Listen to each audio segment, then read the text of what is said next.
Good evening, everyone. Time for another silver update. This is the 1 hour chart of gold overlaid with the euro provided by netdania.com. You can click on the link below.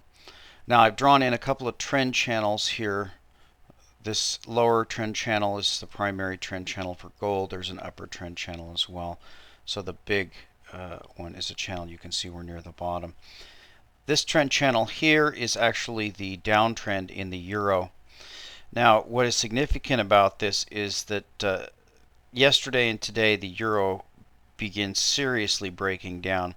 And you can see at this point, this is where gold started to rally. It broke down again on the euro selling and then rallied again. So we have these two divergences here, and you can see that the euro is continuing down while gold is starting to rise. It really only makes sense when you think about it. The fact that the euro may collapse, and I don't know if that's the case or not, but if it does collapse, that really is no reason to sell off gold. After all, if the situation becomes very dire, you'd actually would expect a rush to gold. So we'll see if this disconnect plays out further in the future. Normally these tend to resolve with both of them coming back together. Whether that will be them going up together or going down together, we'll have to wait and see. Now I want to jump to the question of the night, and that is from De Cuis, and De Cuis, I guess you pronounce it. Why people invest in fiat currency. Dear Brother John F., first of all, I want to extend my gratitude for giving people, including myself, a real look at what's going on in the world's financial debt-based system. You come alive for those that are willing to see. But here's my question for you I hope you're willing to address. In your opinion, why is it that the average consumer doesn't invest in precious metals and commodities when the inevitable collapse of the paper Ponzi scheme is about to come to an end? 1. People are uninformed. 2. Silver and gold is so volatile. 3. Because of the faith in our corrupt government system. Well, I would have to say yes, yes, and yes. People are definitely uninformed. Now, I've cited before the fact that we're down. Precious metals are now at the low as far as a percentage of investment assets. I've shown that chart often. Precious metals are the lowest they've been in like 100 years or something. They're only around 1 or 2% of investment assets. And traditionally, even your mainstream investment advisors have said that you should keep a certain percentage in gold. I don't hear them saying that anymore at all. So people are definitely uninformed, and the advice that they're being given isn't telling them to buy gold, and so they don't. And the ones that do buy gold and silver are actually, for the most part, are buying paper gold and silver, and they don't realize that it's highly likely that there really isn't anything to back them up. Now, the silver and gold volatility, silver is much more volatile than gold.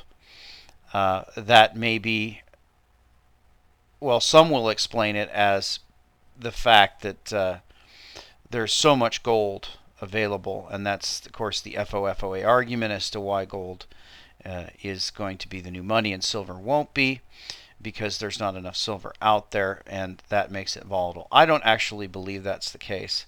I believe that the reason why silver is so volatile is because the manipulators want it to be volatile. There's nothing in the nature of silver mining and silver use in manufacturing and silver investing that would make the price as volatile as it is. It's just simply the manipulation. And yes, that does discourage people from investing in it, but you have to remember that there aren't that many ways that they can invest in it, as far as things that they can put in their 401k. You have to remember that the savings in this country, if you want to call it that, the savings rate is abysmal, but most people save in their 401ks. I know my 401k plan does not have an option at all to even invest in paper gold and silver or miners, much less the real thing. So it's not a choice that a lot of people have. And of course, because of the faith in our corrupt government system, yes, I think that's the case, although I don't think the number of people that have faith in the system is nearly as high as they would like you to believe. I think that a lot of people are very suspicious of the system, but they really don't know what to do about it. And of course, that's one of the reasons why I have my channel and my blog, try to inform people as to what's going on in the system and how they need to protect themselves. And he concludes, I get frustrated when I feel silver should be held at a much higher value than what it is at today, but at the same time, I should view it as a blessing in disguise because it helps secure my assets and it could possibly provide financial security for me and my family during a worldwide economic collapse.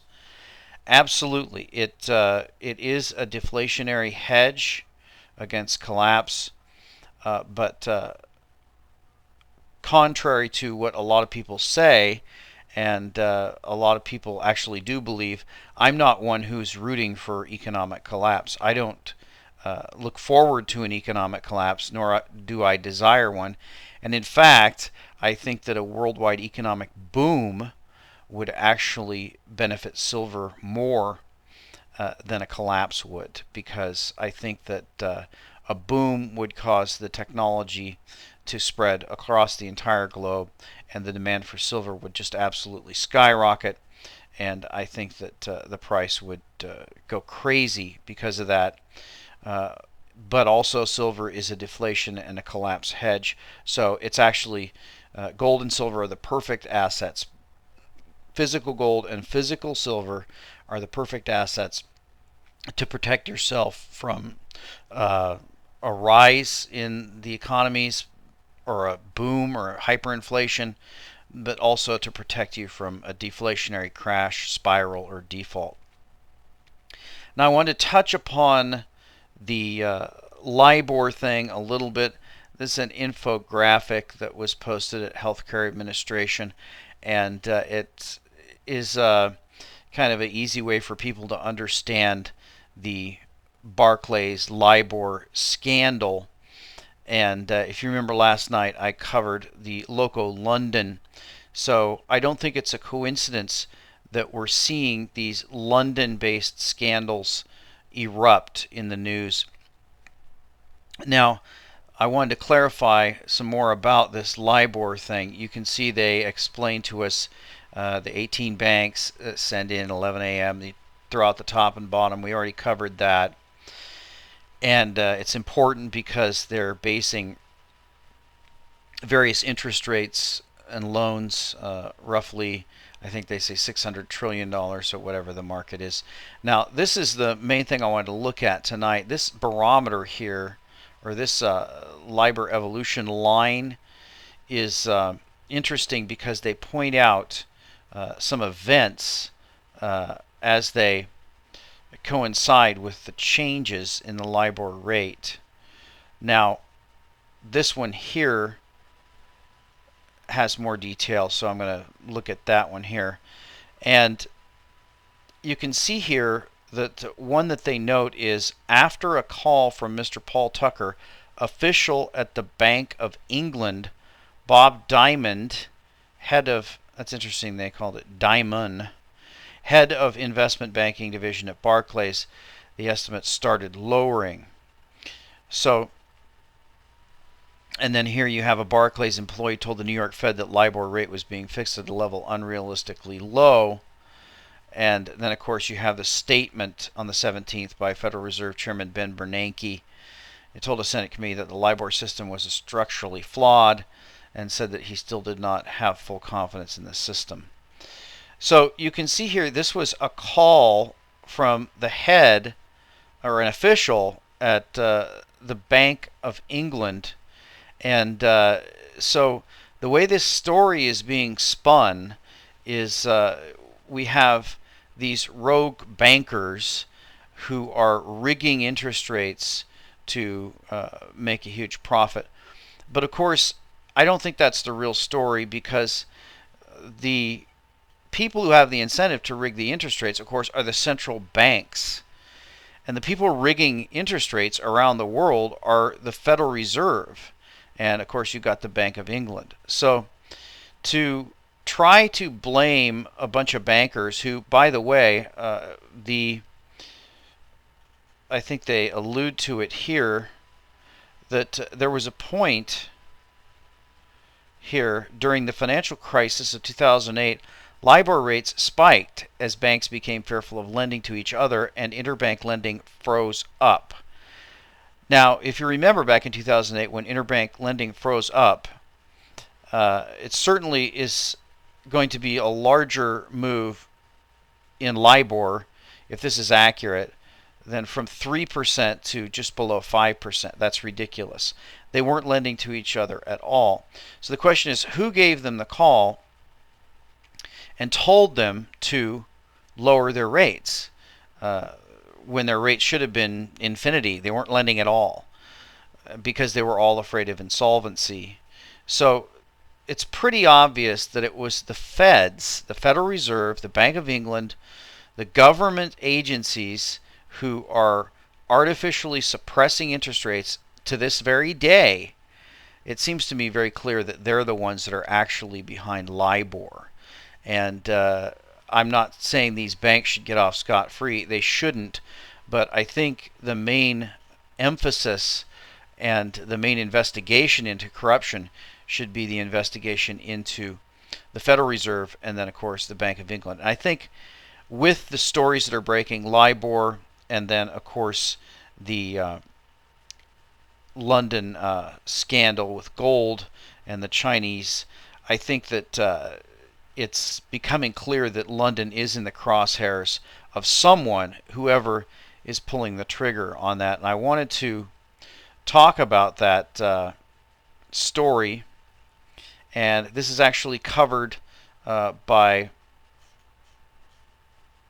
Jeff Nielsen on Bullion Bulls Canada, and he goes a little bit into the Forbes story and the London Loco issue. And he says, as Forbes magazine tells us, there are also indirect ways in which we can deduce the actual supplies of bullion are extremely limited, such as unscrupulous people who sell paper gold to chumps, only for chumps to discover that they are holding all paper and no gold. Where did the intrepid sleuths of Forbes magazine spot these gold scammers? Halfway around the world in China. There are a few preliminary points to make regarding Forbes' discovery. First of all, it is incongruous, bordering on outright absurdity, that these same corporate media talking heads have spent literally decades scoffing at even the possibility of a bullion scamming of this nature taking place in New York and London, despite mountains of empirical evidence and even a bona fide whistleblower. Indeed, one of these New York fraud factories has already been fined once for its own paper bullion escapades. Yet here we have this supposedly prestigious New York financial publication pointing an accusatory finger halfway around the world, even though it openly acknowledges that details are unclear how the scam worked. Meanwhile, with 25% of Wall Street bankers being openly confessed thieves, the sleuths at Forbes magazine claim to be totally unable to see manipulation and scamming take place right outside the windows of their own head office, despite a trail of breadcrumbs so obvious that even Inspector Clouseau could get to the bottom of things. Putting aside this unique and suspicious form of financial tunnel vision, which seems to only exist in New York and London, there are several other points to note about Forbes' discovery. There is this observation made by Forbes talking head herself. Imagine, Muse described, if that $59 billion had been put into actual gold and silver rather than worthless paper, how that incremental investment could have driven gold and silver prices higher. Thus, halfway around the world, when Forbes sees a bullion scam, it can also see the obvious bullish implications of people buying paper while thinking they are buying bullion. Yet when ex-Goldman Sachs banker Jeffrey Christian testifies before the CFTC that the ratio of paper gold to actual bullion in the markets of London and New York is somewhere in the magnitude of 100 to 1. These same media sleuths suddenly become totally unable to see any bullish implications at all. This is despite the fact that the London-New York bullion markets are roughly 100 times larger than the scam and market dynamic to which Forbes alluded to. It is hard to reach any conclusions other than a lack of honesty when we have this large financial publication with enormous research resources able to spot a molehill halfway around the world while feigning the complete incapacity to see a mountain right outside its own office windows. However, this is only the beginning of the blatant double standard exhibited by both the banksters and their media minions as they rapidly back away from their own 100-year propaganda campaign that gold is a mere barbarous relic. I just want to point out here, this is an off-quoted thing. It's actually, the quote, original quote, is that the gold standard is a barbarous relic. Anyway, continuing. While both the banking cabal and corporate media have vainly continued to present the public front that the U.S. dollar and U.S. paper in general is the world's ultimate safe haven, it is gold whose status is being elevated by these bankers again and again, at the same time that the U.S. dollar is being rapidly stripped of its status as reserve currency in a 21st century reprise of tulip mania. What happens when the transition to a new reserve currency is nearly finished and bewildered dollar holders are sitting with trillions in this surplus paper? It will give new meaning to the words stampede and panic. Meanwhile, with respect to the rise of gold, first European bankers proclaimed that gold would once again officially be considered financial collateral for any and all sovereign debts of Europe's deadbeat debtors. As I noted, this was initially announced. The motive seems abundantly transparent. With these hopelessly insolvent economies about to default on their fraudulent bond debts, as Greece has already done, the bankers are seeking to seize these nations' remaining stockpiles of bullion. Why buy gold when you can simply steal it? And we've also got, if you remember, Libya and Egypt and other countries that they've stolen the gold from. Then there is the campaign to elevate the status of gold as an asset in the hands of these actual fraud factories themselves. Here I'll defer to the observations of a writer named Michael Lombardi, which a reader was kind enough to point out to me. Lombardi first noted that the Bank for International Settlements has already proposed promoting gold once again to being a full Tier 1 financial asset. Now he notes the Federal Reserve has made the same proposal with respect to the capital reserves as U.S. banks. Lombardi explains the enormous significance of this change and some of the extremely bullish implications which this has for the precious metals sector in being elevated to a Tier 1 financial asset. 100% of gold's market value would count towards the ultra-critical capital levels of these banks versus only an absurd 50% weighting at the present time. Essentially, this one change would instantly make gold literally twice as attractive and twice as valuable to all these big banks. Lombardi also notes that these proposals come within the context of extreme pressure being put upon banking pseudo-regulators to dramatically elevate the capital reserve requirements for all these banks. In part 2, I'll expand further. So, interesting commentary about what's going on, and especially with the hypocrisy of Forbes pointing out a precious metals scam that happened in China, which we really still have no details on, but unable to see anything going on in London and America. So, back to the chart, you can see that gold is starting to rally here. The euro is ticking up just a little bit. I wanted to jump over and pull the chart of the British pound here. Of course, this is the center of where things are going on right now. London is really coming under scrutiny. It's interesting that these stories are breaking. We have the London Olympics coming up very soon here with all kinds of crazy rumors swirling about that. So it looks like all eyes are on London right now. And, of course, the silver price is pretty much dead in the water. But as our reader said, that makes a perfect time for stacking. And just keep stacking. And we'll talk to you next time.